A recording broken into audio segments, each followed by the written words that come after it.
Welcome back to a new video, my people. I made this video Thursday, but apparently my volume wasn't working or my microphone wasn't on. I hope it's working now.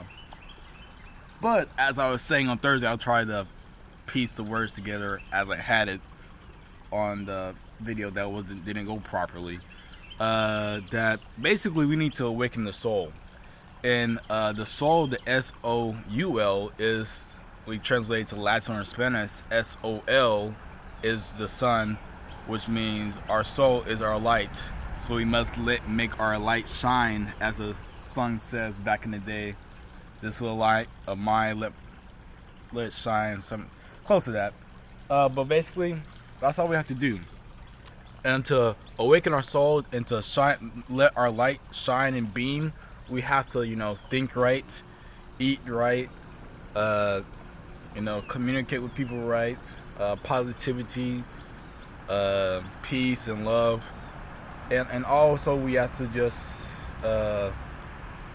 sit there and meditate, get out of the carnal mind, out of the fleshly desires, out of this corrupt system and matrix, all these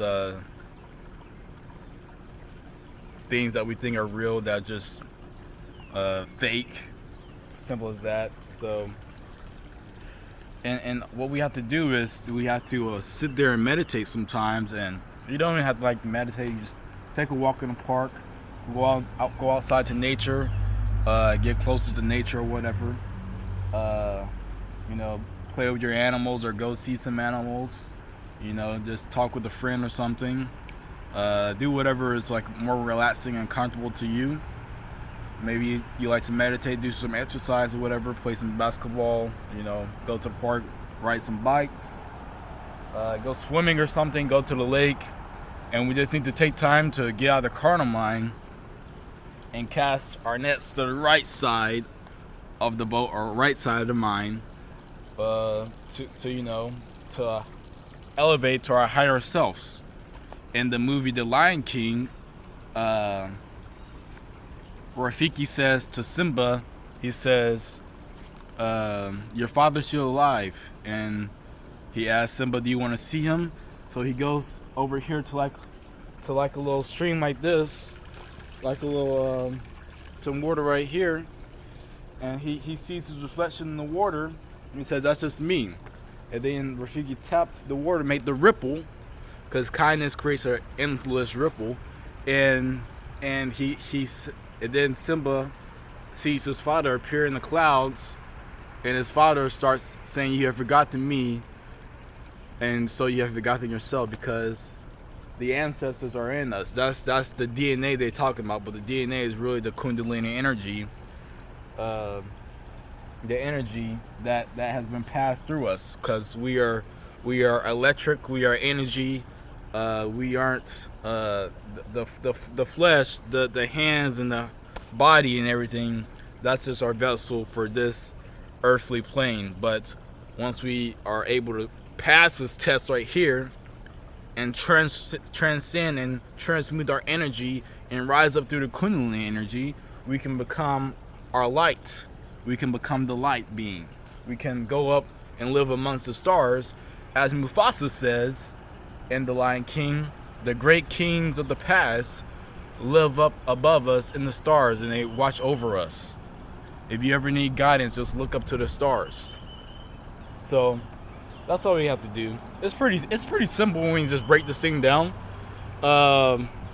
Even the water streams is flowing. It's kind of like serpents, whatever.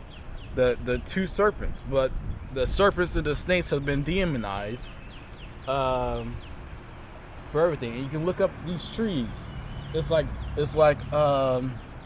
different branches or whatever is just swirling around the tree, because before they had Jesus on the cross, they had the serpents on the cross.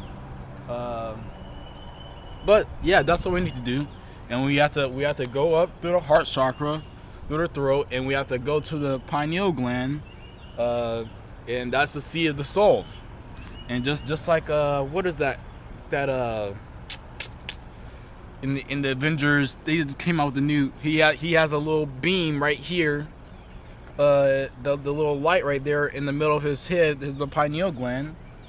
The E.T. movie, he says to the kid, "I'll always be right here," and his finger illuminates and he points at the pineal gland.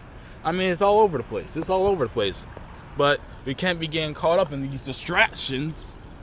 And we can't let anyone knock us off our game and try to tell us that, you know, this is all that there is. And because I think, well, I know that every living being has a soul. Like this tree has a soul. These squirrels out here have a soul. These birds, these insects, every person, every human has a soul. The stars, the sun, the moon have a soul. I know this for a fact. It's nothing that I need to read. I just know it for a fact. And once we awaken our souls, we can start seeing more souls around us. And the younger, I would say from probably about newborn to about 5 years old, have the brightest souls, of course, but then they get caught up. Their parents mess them up.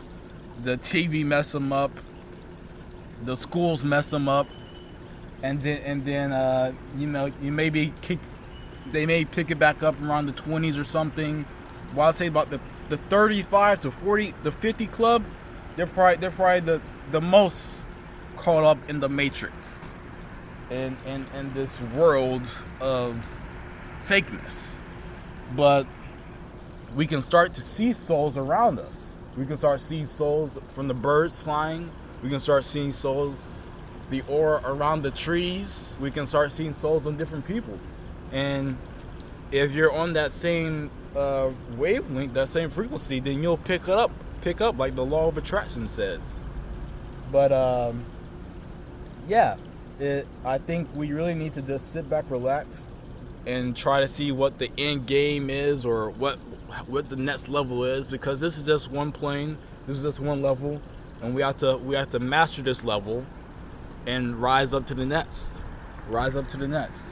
And so we can live amongst the stars, because since every living being does have a soul, I don't think that there is a being that is above or beneath each other. And I think supposedly there's more stars above us than there are grains of sand. And if that's true, every person, every being down here has a corresponding star, a guardian star that watches over them. But as always, thanks for watching and keep marching. Hasta luego.